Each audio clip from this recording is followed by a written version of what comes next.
காதல்.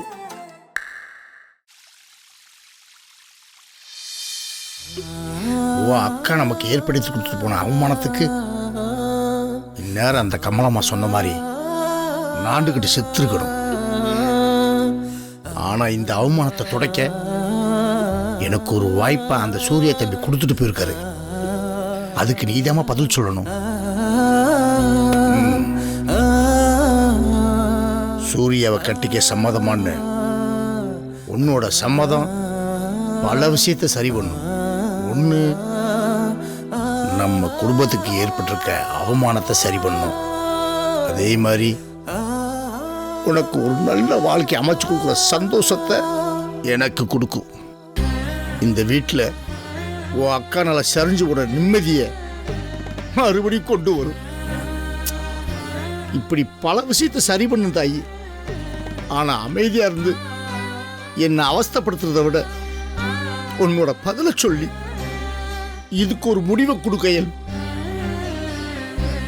உன்னை கையெடுத்து கூப்பிட்டு கேட்டுக்கிறேன். அப்பா,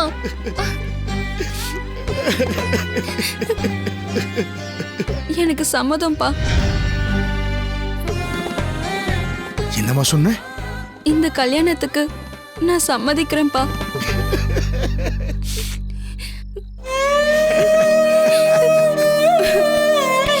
இப்ப கொஞ்ச நேரத்துக்கு முன்னாடி நான் சொன்னபடியே நீ என் பொண்ணுங்கிறத நிரூபிச்சிட்டம்மா. ரொம்ப சந்தோஷமா. இந்த ஒத்த வார்த்தை போது உங்க அப்பனை இன்னும் 20-30 வருஷம் கௌரவத்தோட வாழ வைக்கும். இனிமே நான் எல்லாத்தையும் பாத்துக்கிறேம்மா. நான் பாத்துக்கிறேன். நீ அழக்கூடாது. ஏ சாமி அழக்கூடாது. அப்பா சந்தோஷமா இருக்கேன். பார்த்துமா?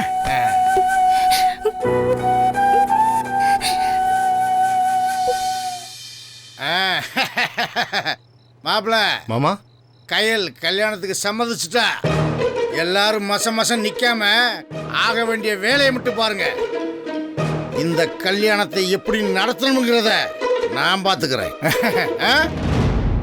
என்னங்க, ஒரு நிமிஷம் நில்லுங்க. நான் சொல்றத கொஞ்சம் கேளுங்களேன். வேலை பாரு.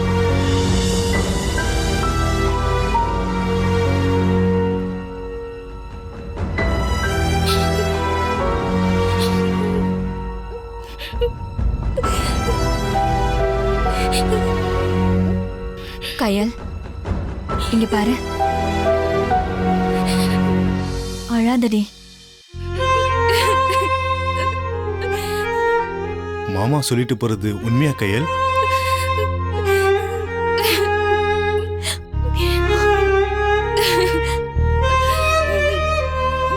மௌனம் எல்லா நேரத்திலயும் நல்லதுன்னு சொல்ல முடியாது கையல். பேச வேண்டிய நேரத்துல பேசினாதான் எல்லாத்துக்கும் நல்லது. சொல்லு, சூர்யாவை கட்டிக்க சம்மதம் சொல்லிட்டியா? அவசரப்படாத கையல். பதறன காரியம் செதறிடும்னு உனக்கு நான் சொல்லி தெரிய வேண்டியதில்லை.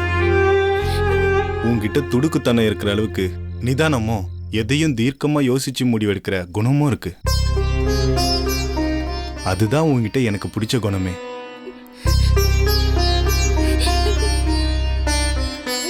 கயல், எனக்கு நீ வேற, உங்க அக்கா வயித்துல இருக்கிற குழந்தை வேற இல்ல. எனக்கு 2 பேருமே ஒண்ணுதான். நீ அவசரப்பட்டு ஒரு முடிவு எடுத்துட்டு கஷ்டப்படுறதை என்னால பார்த்துட்டு இருக்க முடியாது. நான் உனக்காகவும் அத்தைக்காகவும் மட்டும்தான் மாமா செய்யற ஒவ்வொரு விஷயத்துக்கும் பொறுத்துக்கிட்டு போறேன். இனி ஒரு நிமிஷம் கூட இங்க இருக்க வேணாம். வா போலாம். என்ன பிரச்சனை வந்தாலும் நான் பாத்துக்கிறேன். நீ என்னோட மூத்த பொண்ணுமா. நானும் உன் அக்காவும் அப்படிதான் நினைச்சிட்டு இருக்கோம். எனக்கு அது தெரியும் மாமா. நீங்க என்ன நல்லா பாத்துப்பீங்கன்னு நான் உங்களை இன்னொரு அப்பாவா தான் பாக்குறேன். உங்க வார்த்தைக்கு நான் எப்பவுமே மதிப்பு கொடுப்பேன். ஆனா இப்ப என்னமா வந்துச்சு என் பேச்ச கேட்காம போறதுக்கு?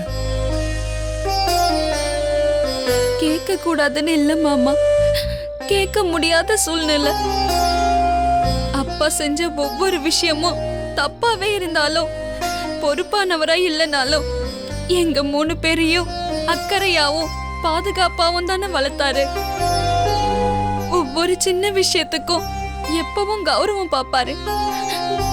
இங்க ஜமீன் குடும்பத்து பேரையும் பெருமையும் காப்பாத்துவோன்னு, ஜமீன் வாரிசுகளா கடைசி வரைக்கும் இருப்போன்னு எங்க மேல ஆழமான நம்பிக்கை வச்சிருந்தாரு. அழாத கயல். அந்த நம்பிக்கைய காயத்ரி அக்கா சுக்கு நூறா உடைச்சிட்டா.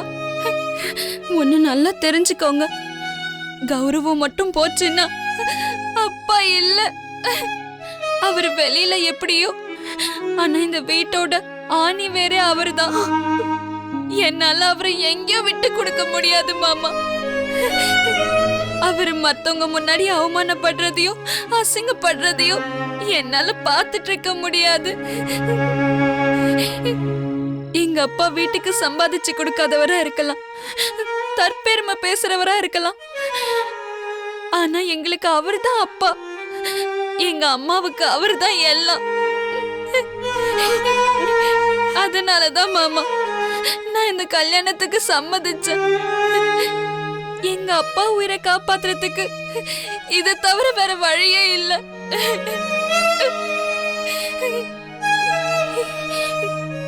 காயத்ரி அக்கா அவளோட சந்தோஷத்துக்காக சுயநலமா எடுத்த முடிவாலதான் இன்னைக்கு நம்ம குடும்பம் அவமானப்பட்டு நிக்குது.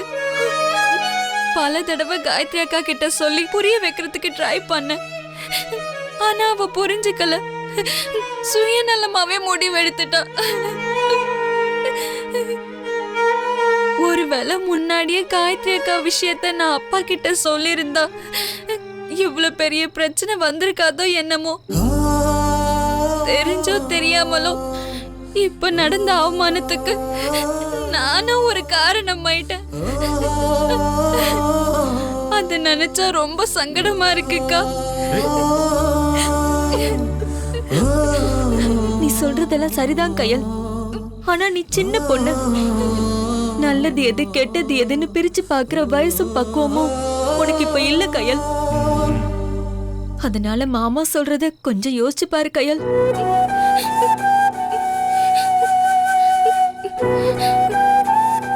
நான் கொஞ்ச நேரம் தனியா இருக்கேன்க்கா, ப்ளீஸ்.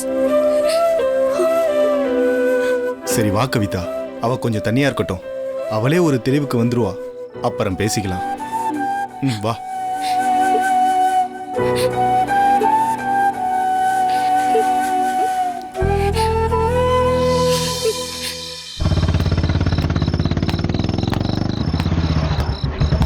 சார் சார்,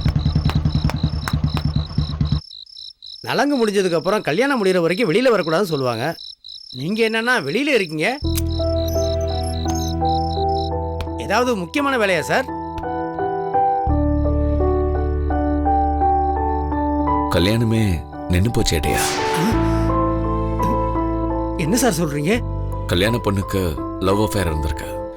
அதை யாரும் தெரிஞ்சுக்காம இந்த கல்யாணம் ஏற்பாடு பண்ணிட்டாங்க. உங்க நல்ல மனசுக்கு இப்படி நடந்திருக்க கூடாது சார். அப்படிலாம் ஒன்றும் இல்லை ஏட்டையா. இந்த கல்யாணம் நின்று போனது கூட ஒரு வகையில சந்தோஷம்தான். உண்மைதான் ஏட்டையா. இந்த கல்யாணம் நின்று போனதுனால தான் என்னையே நான் புரிஞ்சுக்க முடிஞ்சது. அதுக்கு கடவுள் கொடுத்த வாய்ப்பா தான் இதை நான் ஏத்துக்கிறேன். சார், நான் வயசுல தான் சார் உங்களை விட மூத்தவனா இருக்கேன். ஆனா உங்க பக்குவம் எனக்கு இன்னும் வரல சார். என் மனசார ஒன்று சொல்றேன் சார், நீங்க நல்லா இருப்பீங்க சார். இந்த ஒரு ஆசீர்வாதம் போதும் ஏட்டையா. நான் எங்கேயும் தோத்து போக மாட்டேன். கூடிய சீக்கிரம் ஒரு நல்ல தகவல் வரும்னு நான் நம்புறேன். உங்களுக்கு இனிமே எல்லாம் நல்லதாவே நடக்கும் சார்.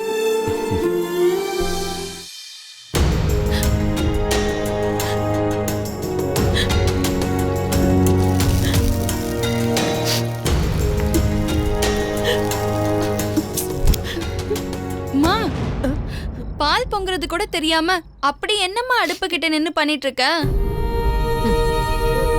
வாழ்க்கையே பாழா போச்சு. இதுல இந்த பால் போனா என்ன? அம்மா, ஏமா இப்படி பேசுற?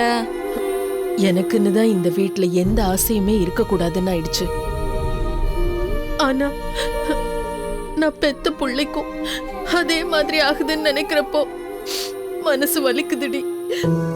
நீ எதை பேசுறன்னு எனக்கு புரியுதுமா. அதுக்கு என்னம்மா பண்றது? எல்லாத்துக்கும் ஆசைப்பட்டா அது பேராசமா? நீ பெத்த 3 பேர்ல கவிதா அக்காக்கு தங்கமான வாழ்க்கை அமைஞ்சிருக்கு. காயத்ரி அக்கா அவ மனசுக்கு பிடிச்ச வாழ்க்கையை தேடிக்கிட்டா. இதை விட உனக்கு வேற என்ன சந்தோஷம் வேணும்? அவங்கள விடு. உனக்கு இது விதிமா, இதுக்காக வருத்தப்படக்கூடாது. எதுடி விதி? காயத்ரி ஓடி போனதுனால இந்த கல்யாணம் நின்னு போனது. அதனால ஏற்பட்ட அவமானம் வரைக்கும் விதி. ஆனா உங்க அப்பா அவங்க கிட்ட கை நீட்டி காசு வாங்கி அதுக்கு பத்திரம் எழுதி கொடுத்ததும் எப்படி விதி ஆகும்? இதெல்லாம் உங்க அப்பா தெரிஞ்சே செஞ்ச சதி. அப்பாவை குறை சொல்லாதம்மா.